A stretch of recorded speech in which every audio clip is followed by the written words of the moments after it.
ညတကောင်မျိုးနဲ့41ရက်ကွက်ထဲမှာရှိရဲ့တပင်ရွှေတိလမ်းမကြီးတဲပေါက် 3RC Roosler တိုက်တကြီးနဲ့ပိတ်ဆက်ပေးပါမယ်နော်အရင်ဆုံးဒီအိမ်ထဲကိုမဝင်ခင်ခြံထဲဝင်လာတဲ့အခါမှာခြံအကျယ်ဝန်းကပေ40 60ဖြစ်ပြီးတော့ခရမ်းမြီပေါက်လို့သိရတယ်သူ့ရဲ့တန်ကြီးဆိုလို့ရှိရင်လည်းသိန်းပေါင်း3000နဲ့4000တောင်လို့သိရတယ်ပြီးရင်ကားပါကင်နေရဆိုလို့ရှိရင်ကားနှစ်စီးလောက်ကောင်းကောင်းဆန့်ပြီးတော့ဒီခြံရဲ့ပြင်ဘက်မှာဆိုလို့ရှိရင်လည်းကားနှစ်စီးစာလောက်ရက်လို့ရတဲ့အနေအထားရှိပါတယ်နော်ကားပါကင်နေရအပြင်ဘေးပတ်ပတ်လည်းရှောက်လန်းရလည်းအနေအကျယ်ဝန်းတော်တော်ကျယ်တာကိုတွေ့ရပြီးတော့ပတ်ပတ်လည်းအကုန်လုံးပေါ့နော်ကြွေပြားအပြစ်ခင်းတာတွေ့ရပါတယ်ဒါကတော့အိမ်ရဲ့ဝင်ချင်းကျိုးရင်ခွဲတကမာရွယ်ဖြစ်ပါတယ်ဘေးနားမှာဆိုလို့ရှိရင်ဒီဇိုင်းဆက်ဆန်းလေးနဲ့ဓာတ်ပုံလေးတင်လို့ရအောင်လို့စင်ပုံစံမျိုးလေးလုပ်ပြီးထားတွေ့ရတယ်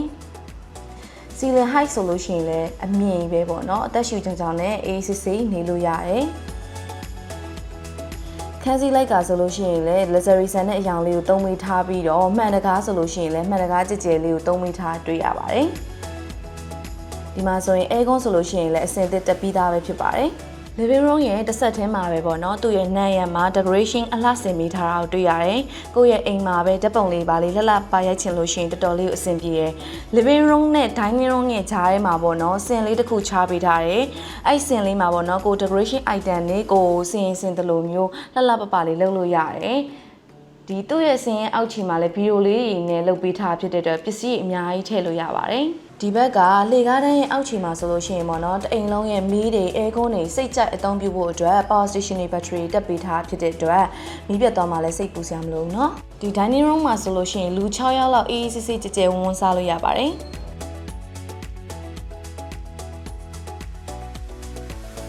dining room ရဲ့အရှိမကအောက်ထပ်ရဲ့တစ်ခုတည်းတော့ master bedroom ရှိပါတယ်ဒီ master bedroom ဆိုလို့ရှိရင် speaker တော်တော်ကြဲကြဲသုံးမိထားပြီးတော့ ceiling height ဆိုလည်းအမြင့်ကြီးပေါ့နော် lighting ကောင်းအောင်လို့ပဒင်းပေါက်ဆိုလို့ရှိရင်လည်းမှန်တကားအမြင့်သုံးမိထားတယ်ဒီခန်းစီးတွေပါလည်းတစ်ခါတည်းဆင်ပေးထားပြီးသားဖြစ်ပါတယ်ဒီ toilet ထဲကမှန်ဆိုလို့ရှိရင်လည်းပေါ့နော် lighting လေးနဲ့ကြက်ကြက်နန်းနန်းအလှဆင်ပေးထားတွေ့ရတယ်ပတ်ပတ်လည်မှာဆိုလို့ရှိရင်လည်းကြွေပြားပြည့်ကပ်ပေးထားတယ်ရေပန်းတွေပါဆိုလည်းတီချာလေးကြက်ကြက်နန်းနန်းလုပ်ပေးထားတွေ့ရပါတယ် master bedroom ထဲမှာလည်းအခုလိုမျိုး aircon အဆင်သစ်တက်ဆင်ပေးသားပဲဖြစ်ပါတယ် kitchen room နဲ့ဝင်ချင်းမှာကျွန်းတကမာကြီးကာပေးထားဖြစ်တဲ့အတွက်အိမ်ပြင်ဘက်ကိုညှို့နှမ်းနေပါတယ်ဝင်မှာစိတ်ပူစရာမလိုတော့ဘူးပေါ့နော်ဒီ kitchen room ကလည်း space တော်တော်ကျယ်ပြီးတော့ lighting ကောင်းအောင်လို့မှန်တကားအကျယ်ကြီးသုံးမိထားတယ်သူ့ရဲ့ပတ်လည်မှာဆိုလို့ရှိရင်လည်းကြွေပြားအပြေးကပ်ပေးထားတွေ့ရတယ်မီးဖိုစင်တွေဘေးစင်တွေကိုလည်းအကျယ်ကြီးသုံးမိထားတဲ့အပြင်အောက်မှာလည်းကပ်ပီနက်တွေဆင်ထားတယ်အပေါ်မှာလည်းကပ်ပီနက်တွေဆင်ထားတယ်ကိုထားခြင်းတဲ့ပစ္စည်းကိုတက်တက်ရက်လွယ်လွယ်ကူကူထားလိုက်ရုံပဲပေါ့နော်ဒီအိမ်တအိမ်လုံးကိုကျွန်းပါကေအပြည့်ခင်းထားပြီးတော့အခုလိုမျိုးဒီလှေကားလျှောက်လန်းနေမှာပါကျွန်းပါကေသုံးမိထားတယ်လက်ရန်တွေဆိုလို့ရှိရင်လည်းကျွန်းလက်ရန်လေးတွေသုံးမိထားတွေ့ရပါတယ်ဒီဘက်မှာဆိုလို့ရှိရင်ပန်းအိုးလေးတွေနဲ့အလှဆင်မိထားလည်းတွေ့ရတယ်နော်ဒါကတော့ပထမထပ်ရဲ့ living room ပဲဖြစ်ပါတယ်ဒီ living room ဆိုလို့ရှိရင် space တော်တော်ကြဲကြဲကိုသုံးမိထားတာတွေ့ရတယ်ပြီးရင်အပေါ်ကပေါ့နော်ဒီမီးဆိုင်တွေစီလင်တွေကိုလည်းတီချာလေးအလှဆင်မိထားတွေ့ရပါတယ် living room မှာလည်းတခါတည်း aircon တက်ပြီးသားပဲဖြစ်ပါတယ်နော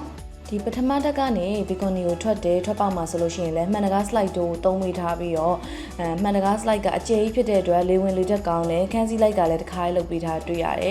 ်ဒီထွက်လာတဲ့ balcony မှာဆိုလို့ရှိရင်တာမန်နဲ့မတူဘဲနဲ့ဒီဇိုင်းဆန်းဆန်းလေးလုပ်ပေးထားရပေါ့နော်ဒါကြောင့်မို့လို့အပြင်ဘက်ကနေကြည့်မယ်ဆိုလို့ရှိရင်လည်းကိုယ့်အိမ်လေးကတကယ်ကိုမမိုက်လေးဖြစ်နေမှာပေါ့နော် balcony လေးကလည်းကြဲကြဲဝန်းနဲ့တက်ရှိချောင်းတာကိုတွေ့ရပါတယ်ဒီ balcony ရဲ့တစ်ဆက်ထဲမှာပဲပထမထပ်ရဲ့နောက်ထပ်အခန်းတစ်ခန်းကိုရောက်ပါမယ်ဒီခန်းထဲမှာဆိုလို့ရှိရင် single bedroom မဲ့33 living room မဲ့33အဆင်ပြေတယ် aircon ဆိုလို့ရှိရင်လည်းအဆင်သစ်တက်ပြီးသားပဲဖြစ်ပါတယ် space ကလည်းကြဲကြဲလေးသုံးပေးထားတယ်တချို့ဆိုလို့ရှိရင်ပေါ့နော်ဒီဧည့်သည်ဆောင်တဲ့အိတ်ခန်းအတွက်လည်းအသုံးပြုကြတယ်ဒီခန်းထဲမှာဆိုရင်ခန်းစီလိုက်ကဆိုလို့ရှိရင်လည်းခုနလိုမျိုးပဲတရောင်နဲ့လှလှပပလေးသုံးမိထားတာတွေ့ရတယ်ပေါ့နော်ဒီကနေဆိုလို့ရှိရင်လည်းမှန်တကားသုံးမိထားဖြစ်တဲ့အတွက်ကိုအပြင်ဘက်ကိုကြည့်လို့ရတယ်ပေါ့နော်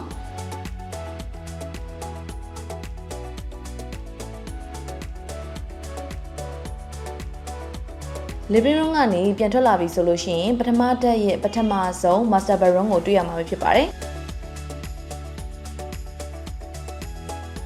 ဒီ master bedroom ထဲမှာဆိုရင်ဒီတကားဆိုလဲကျွန်းတကားကိုသုံးမိထားတယ်ပြီး space ကလည်းကြဲကြဲလေးသုံးမိထားတယ်ခန်းစီလိုက်ကဆိုလဲခုနလိုမျိုးပဲပေါ့နော်လှလှလေးတခြားလေးတစ်ခါဆင်ပြီးသားပဲဖြစ်ပါတယ်ဒီ master bedroom ထဲမှာလည်း aircon တက်ဆင်ပြီးသားဖြစ်ပါတယ်ဒီဘက်မှာဆိုရင်အခန်းမီးရောင်လေးလှအောင်လို့ပေါ့နော်မီးဆိုင်လေးဆင်မိထားတွေ့ရတယ် ဒါကတော့ master baron ရဲ့ toilet နဲ့ရေချိုးခန်းပဲဖြစ်ပါတယ်ဒီ toilet ထဲမှာဆိုလို့ရှိရင်လေပတ်ပတ်လည်ကိုလည်းလုံးဝကြွေပြားအပြည့်နဲ့အယောင်မိုက်မိုက်လေးသုံးမိထားတွေ့ရတယ်ဒီမှန်ဆိုလို့ရှိရင်လည်းဒီ lighting လေးနဲ့ပေါ့နော် lighting ပြောင်းလဲလေးနဲ့တေးချာချာလေးလုပ်ပေးထားတွေ့ရပါတယ်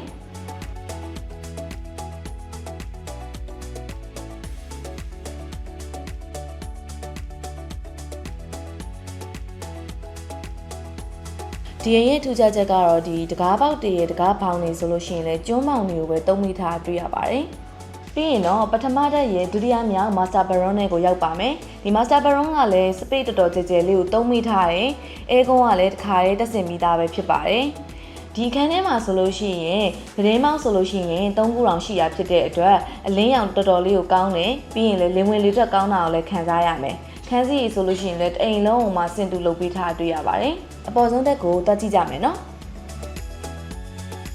ဒီလေးကကွင်းမှာဆိုရင်လည်းမှန်တကားအမြင်ကိုသုံးမိထားဖြစ်တဲ့အတွက် lighting ကောင်းကောင်းရတာကိုတွေ့ရမယ်ဒီခန်းစီလိုက်ကလေးနဲ့လှလှပပလေးတေးသေးတက်တက်လေးလုပ်ပေးထားတယ်အပေါ်မှာဆိုရင်လည်းမီးဆိုင်ကြီးကိုခန်းခန်းနာနာတွေ့ရမှာပဲဖြစ်ပါတယ်ဒါဆိုရင်တော့အပေါ်ကိုတွက်ကြည့်လိုက်အောင်နော်ဒါကတော့အပေါ်ဆုံးတက်ရဲ့ဝင်ချင်းပေါ့နော် space အကျယ်ကြီးပဲဖြစ်ပါတယ်ဒီနေရာမှာဆိုရင် gym room မဲ့3အလှူဒန်းလုပ်မယ်ဆိုလို့ရှိရင်လည်းဧည့်သည်တွေနေရာကျယ်ကျယ်လေးနဲ့အသုံးပြုလို့ရမှာပဲဖြစ်ပါတယ်ဒါကတော့ဒီအိမ်ရဲ့အကြိုက်ဆုံး space လေးပေါ့နော်ဒီ outdoor area လေးကနေရာကျယ်ကျယ်လေးကိုသုံးမိထားတယ်အခုလိုမျိုးမိုးရွာနေတဲ့အချိန်မှာတော့မှအေးအေးဆေးဆေးနဲ့ chill လုပ်ကောင်းတဲ့နေရာလေးပဲဖြစ်ပါတယ်အပင်လေးတွေစိုက်ထားရလဲတွေ့ရမယ်နော်ဒီမှာဆိုရင်လည်း rooflet ကိုတက်ဖို့အတွက်ကြောင်လင်းလေးကလှလှလေးကိုသုံးမိထားတာတွေ့ရပါတယ်ဒါကတော့ပေါ်ထဲမှာရှိတဲ့တအိမ်လုံးရဲ့၄ခန်းမြောက် master baron ဖြစ်ပါတယ်ဒီ master baron မှာလည်းကျွန်းတကားလေးကိုသုံးမိထားတယ်space ကလည်းတော်တော်ကျယ်ကျယ်လေးသုံးမိထားတယ်သူရဲ့ပုံမှန်အတိုင်းပဲပေါ့နော်ဒီမှာဆိုလို့ရှိရင်ခန်းစည်းလိုက်ကဆိုရင်လှလှပပလေးတအိမ်လုံးသုံးမိထားတာတွေ့ရတယ်အဲကွန်းလည်းတစ်ခါလေးတက်ဆင်မိသားပဲဖြစ်ပါတယ်ဒီဘက်မှာဆိုရင်တော့ဒီအိမ်ရဲ့ရေချိုးခန်း toilet ပဲဖြစ်ပါတယ်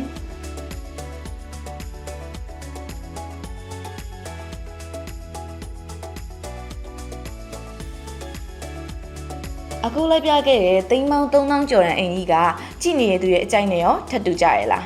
တကယ်လို့ထပ်တူကြလို့ဝယ်ဖို့စိတ်ဝင်စားရဆိုရင်တော့ SPS Property Hub ရဲ့ Page Messenger မှာပဲဖြစ်ဖြစ်ဖုန်းနံပါတ်ကိုပဲဖြစ်ဖြစ်ဆက်သွယ်လိုက်ပါနော်